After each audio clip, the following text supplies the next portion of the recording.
Hello students, good morning. My name is Anju Thakur and I am taking English subject. Today we are going to study of lesson number 10. The heading is 3 sacks of rice यानी कि 3 बोरियों का चावल.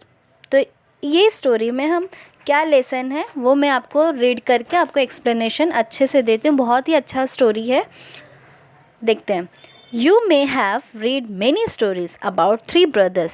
Usually 2 of them, the elder ones, are strong, clever, but unkind. They laugh at the youngest one because he is too simple and soft-hearted. आप लोगों ने तो बहुत सारी भाइयों की स्टोरी सुनी होंगी, ब्रदर्स की स्टोरी सुनी होंगी, है ना. और हम कुछ यूनिक स्टोरी देखने वाले हैं, अभी देखते हैं. Our story also has 3 brothers. ये स्टोरी में भी कितने 3 brothers हैं who lived in a small town, but they were all 3 of them honest, kind and hardworking. पहले की जो 3 brothers की स्टोरी होती थी उसमें से एक शांत होता था, एक थोड़ा झगड़ालू टाइप का होता था, लेकिन इसमें से तीनों क्या है, कॉमन है. कॉमन फीचर क्या है, honest, kind and hard working. Honest यानी ईमानदार, काइंड यानी दयालु और हार्ड वर्किंग यानी कड़ी मेहनत. ये तीनों करते थे.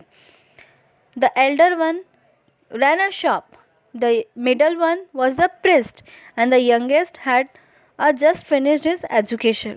तो बड़ा वाला भाई क्या रहता था, शॉप संभालता था. मिडल वाला भाई क्या रहता था, पुजारी रहता था. और सबसे छोटा वाला क्या है, वो अभी जस्ट यानी अपना एजुकेशन उसने फिनिश्ड किया, यानी कि एजुकेशन उसका अभी हुआ. He had started taking up odd jobs to earn some money and learn to trade. यानी कि छोटा वाला जो होता था उसने कुछ स्टार्ट किया कि कुछ अलग जॉब उसे मिल सके और जिससे वो पैसे कमा सके. All 3 of them were fond of their mother.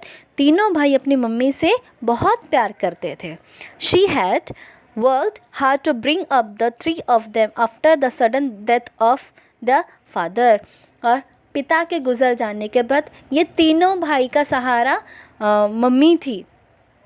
और माँ को कैसे खुश रखना है ये बच्चे लोग बहुत अच्छे से जानते हैं.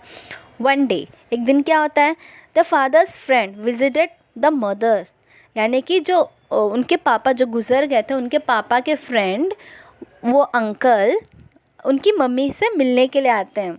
He said, sister you know that I have very prosperous business.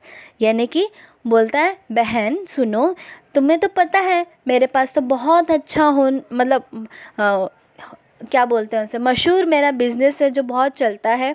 But now I am getting old. यानी कि मैं अब बूढ़ा हो रहा हूँ.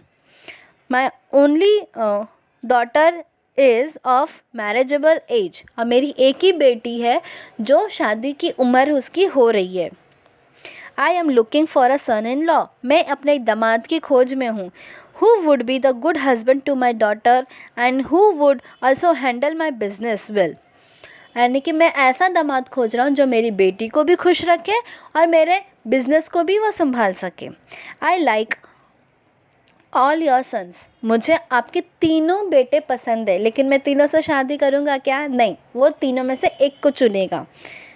इफ़ यू परमिट, यानी कि अगर आप मुझे आज्ञा दो या परमिशन दो, I will marry my daughter to one of them, but before that I have a plan. मुझे तीनों में से एक की तो शादी करनी है मेरी बेटी की, लेकिन उसको चुनना एक प्लान है मेरा, उसको चुनने के लिए. He discussed the plan with her and she agreed quite readily. ये डिस्कस करता है वो मम्मी से, तीनों भाइयों की मम्मी से, और मम्मी भी सहमत हो जाती है, एग्रीड हो जाती है कि चलो ठीक है, देखते हैं. The next day, the friend went to each of 3 brothers one by one. Friend यानी कि कौन, अंकल, तीनों से मिलता है एक एक करके. He gave them each sack of rice. तीनों को एक एक चावल की बोरी दे देता है. And said, my dear boy, I am going away for few months and for some necessary work. मैं, और क्या बोलता है, तीनों को एक एक बोरी दे के, मैं अभी कुछ दिनों के लिए बाहर गांव जा रहा हूँ और कुछ आपके लिए काम है. Please look after this sack of rice till I come back. और जब तक मैं आता नहीं तब तक ये मेरी बोरी एक एक आप लोग संभाल के रखो, ठीक है। द फ्रेंड वेंट अवे, और अंकल जो है वो चला जाता है। Many months parts but he did not return, और बहुत महीने हो जाते हैं वो आता ही नहीं है। It was nearly a year before he came back, और लगभग साल हो जाते हैं वो आता ही नहीं है। कौन? Uncle. He visited the eldest brother first, फिर बाद में आता है और सबसे बड़े वाले बेटे के पास पहुंचता है। The eldest brother welcomed him and gave him a small purse of full of money, यानी कि बड़े वाले के पास पहुंचता है तो वो क्या करता है कि छोटे से पॉकेट में वो उसमें पैसे दे देता है। Uncle you had left the sack of rice with me, uncle आपने मुझे बोरी दी थी ना। After few months I have worried that it may get spoiled, मुझे टेंशन हो गया था कि ये कुछ महीने से मेरे पास है, ये ख़राब ना हो जाए। Therefore I sold the rice to my customer, तो मैंने क्या किया, मैंने मेरे कस्टमर को ये दे दिया, बेच दिया, और जो उसके पैसे मिले हैं वो आपको पर्स में मैंने लौटा दिया। Here is the money I got, please accept it, please इसे स्वीकार करें। Thank you my boy, you are such a honest person. ये कौन बोलता है? अंकल बोलता है कि तुम बहुत ही ईमानदार व्यक्ति हो। अगर इसी जगह पे कोई दूसरा बेईमान होता तो क्या करता, चावल की बोरी बेच के वो पैसे खुद खा जाता। See the second page. Then the friend went to see the middle brother who was the priest. फिर वो सेकेंड ब्रदर के पास जाता है जो पुजारी होता है। The priest greeted him with joy and affection. बहुत ही, यानी कि ऐसा ग्रेट बोलता है ना, कि बहुत अच्छे से शाबाशी दी और जॉय के बहुत खुशी के साथ कि he said, Uncle, remember you have left a sack of rice with me 1 year ago. I had kept for many months, but then I was worried that it may get spoiled. I distributed rice among the poor in your name. They all blessed you for satisfying their hunger. However, I did that without your permission, and I am willing to pay you back for the rice. अब ये pressed यानी कि जो पुजारी होता है वो क्या करता है, वो चावल की बोरी गरीबों में खिला देता है। वो बोलता है कि जैसे कि चावल की बोरी ख़राब हो जाए, मुझे इस चीज़ का ज़्यादा डर था तो मैंने क्या किया, इन गरीबों को खिला दिया। उनकी तो भूख मिट गई, लेकिन एक काम करिए, मैं जो भी पैसा होता है ये चावल की बोरी का आपको दे देता हूँ। तो अंकल क्या बोलता है, no my boy, you acted wisely and kindly, तुमने बहुत समझदारी से काम किया है। The blessing that I got from the poor people are enough for me, please don't even think about the money any more. आपने बहुत अच्छा किया गरीबों को खाना खिलाकर, लेकिन ये पैसे के बारे में ज़रा सा भी मत सोचिए कि मैं ये लूँगा कि नहीं लूँगा, मुझे नहीं चाहिए। When their friend went to visit the youngest one, he too welcomed him with love and respect. But he said that he had a confession to make. The sack of rice was lying with me for a long time, but I had an idea. I often to go neighboring farm to help with the work. अब क्या होता है, तीसरे वाले के पास जाता है, जो छोटा वाला होता है उसके पास, और उसने बहुत अच्छे से उसका स्वागत किया, रिस्पेक्ट के साथ, प्यार के साथ अच्छे से उसका स्वागत किया। और कन्फेशन यानी कि बहुत अच्छा है, उसने काम बताया कि उसने क्या किया। The sack of rice was lying with me for a long time, यानी कि वो मेरे साथ ही, मतलब जो चावल की बोरी होती है वो मेरे पास कुछ महीनों के लिए था मेरे पास।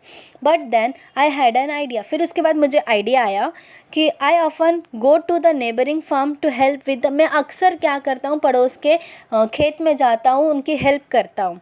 आई borrowed an unused plot of the land from the farmer, फिर क्या होता है, मैंने उनसे उधारी में ज़मीन ले ली ताकि मैं उसमें खेती कर सकूँ।